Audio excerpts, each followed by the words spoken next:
Hello दोस्तों, welcome to my YouTube channel wish study. दोस्तों, मैं आप लोग को इस वीडियो में बहुत इंपॉर्टेंट क्वेश्चन लाए हैं। जो क्वेश्चन है फैराडे के विद्युत चुंबकीय प्रेरण का नियम।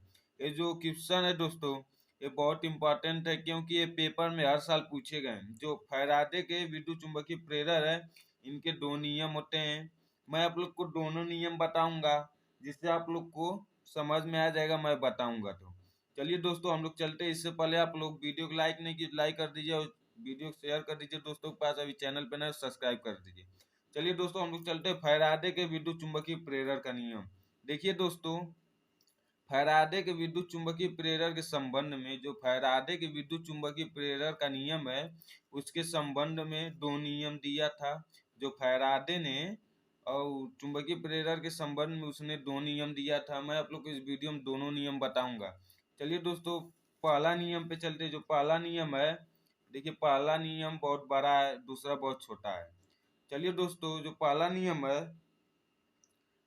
देखिए जब किसी परिपथ से गुजरने वाला चुंबकीय फ्लक्स में परिवर्तन होता है। जब किसी परिपथ में कोई चीज गुजारा जाता है, तो वह चुंबकीय फ्लक्स में परिवर्तन होता है। अगर हम किसी परिपथ में किसी भी चीज को गुजारते हैं, तो वह चुंबकीय फ्लक्स में परिवर्तन होता है। तो परिपथ जब परिवर्तन हो जाता है, तो उसके बाद परिपथ में एक प्रेरित विद्युत वाहक बल उत्पन्न हो जाता है। जब किसी चीज को परिपथ में गुजारा जाता है, तो चुंबकीय फ्लक्स में परिवर्तन हो जाता है। जब परिवर्तन हो जाता है, तो उस परिपथ में, जब परिवर्तन होने के बाद उस परिपथ में एक प्रेरित विद्युत वाहक बल उत्पन्न होता है। चलिए दोस्तों, इसके आगे चलते हैं। देखिए, जिसका परिणाम चुंबकीय फ्लक्स के परिवर्तन के ऋणात्मक दर के बराबर होता है। जब प्रेरित विद्युत वाहक बल उत्पन्न हो जाता है, तो जिसका परिणाम फिर उसके बाद फिर परिणाम चुंबकीय फ्लक्स के परिवर्तन के ऋणात्मक दर के बराबर होता है। जो ऋणात्मक होता है, उसके दर के बराबर होता है। किसका चीज? जो चुंबकीय फ्लक्स में परिवर्तन होता है, वह ऋणात्मक दर के बराबर होता है। चलिए दोस्तों, आगे चलते हैं। यदि किसी परिपथ से गुजरने वाला चुंबकीय फ्लक्स, यदि कोई परिपथ से गुजरने वाला चुंबकीय फ्लक्स, जिसे बोलते हैं फाई, ये देखिए फाई का सिंबल है। आप लोग भूलिएगा मत। ये ऑब्जेक्टिव में पूछ इस तरह सिंबल बना देगा, आप लोग को पूछ देगा किस चीज का सिंबल है, चार ऑप्शन दे देगा। ये फाई का सिंबल है। चलिए मैं दोस्तों आप लोग को इस वीडियो में मैं आप लोग एक एक नंबर के ऑब्जेक्टिव प्रश्न बता रहा हूँ, वो भी बताऊंगा। और जो फैराडे विद्युत चुंबकीय प्रेरण है, ये 6 नंबर के आते हैं दीर्घ प्रश्न में। इसके साथ मैं आप लोग को एक एक नंबर का ऑब्जेक्टिव प्रश्न बता रहा हूँ। तथा चुंबकीय फ्लक्स फाई हो तथा डेल्टा टी, जो डेल्टा टी है, तो समयांतराल समयांतराल के पश्चात चुंबकीय फ्लक्स फाई टू हो जाता है। जब किसी परिपथ में गुजरने वाला चुंबकीय फ्लक्स फाई हो तथा डेल्टा टी समयांतराल के पश्चात चुंबकीय फ्लक्स फाई टू हो जाता है, तब परिपथ में जो तब फिर उसके बाद जब फाई टू हो जाता है, तो उसके बाद परिपथ में प्रेरित विद्युत वाहक बल, जब परिपथ में प्रेरित विद्युत वाहक बल, देखिए दोस्तों, जो प्रेरित विद्युत वाहक बल है, उसे ई से दर्शाते हैं। देखिए दोस्तों, ये ई है। देखिए, जब प्रेरित विद्युत वाहक बल equal to minus five two minus five one. देखिए दोस्तों क्या कर रहा है, यदि किसी परिपथ में गुजरने वाला चुंबकीय फ्लक्स फाई हो तथा डेल्टा टी समयांतराल के पश्चात चुंबकीय फ्लक्स फाई टू हो जाता है, तब परिपथ में प्रेरित विद्युत वाहक बल इक्वल टू, देखिए ई को प्रेरित विद्युत वाहक बल बोलते हैं, तब equal to minus five two minus five one. ये देखिए कोष्टक में रहेगा। चलिए दोस्तों, इसके आगे चलते हैं। देखिए फिर इसके आगे है सॉरी, देखिए इसे प्रेरित विद्युत वाहक बल बोलते हैं, equal to minus delta phi upon delta T.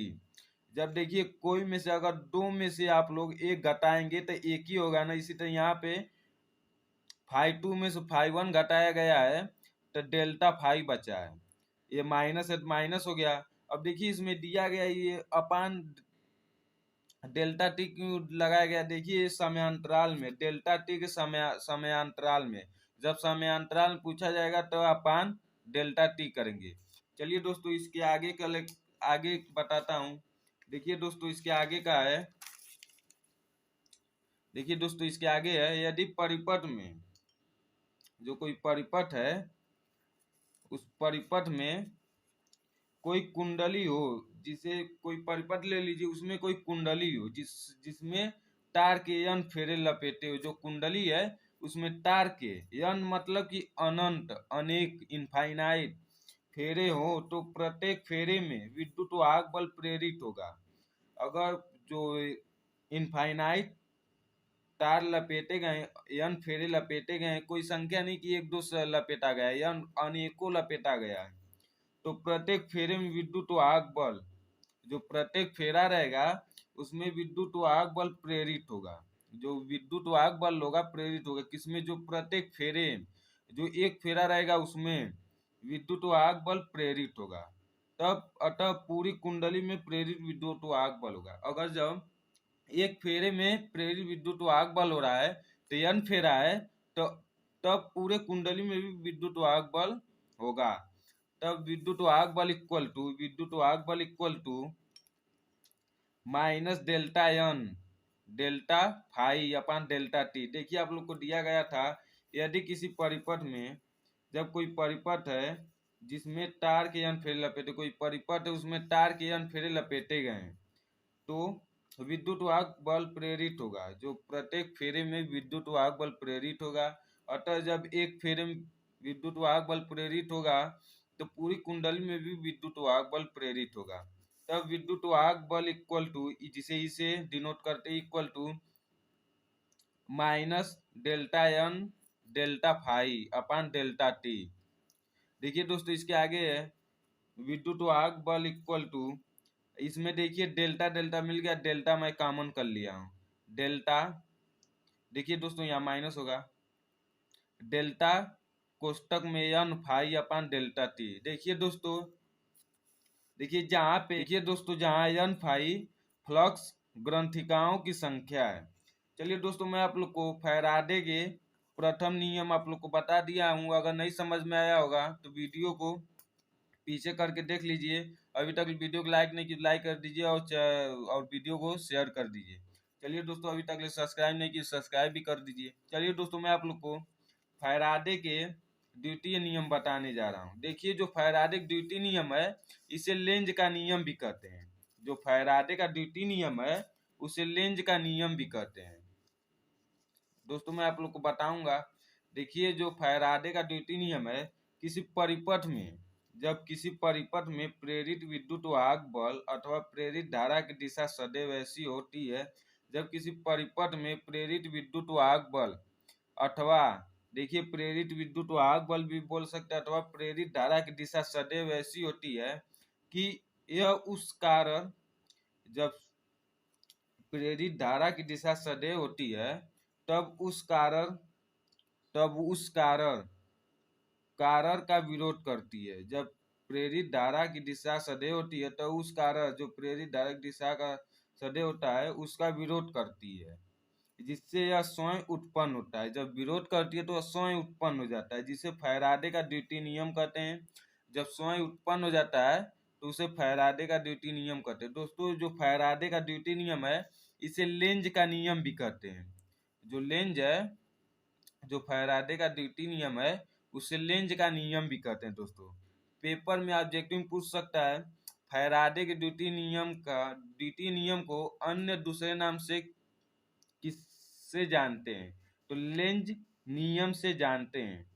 चलिए दोस्तों मैं आप लोग को इस वीडियो में फैराडे के प्रथम नियम और द्वितीय नियम बता दिया, और जो द्वितीय नियम को अन्य नाम से जाने जाते हो उसे लेंज के नाम से जाने जाते हैं, ये भी बता चुका।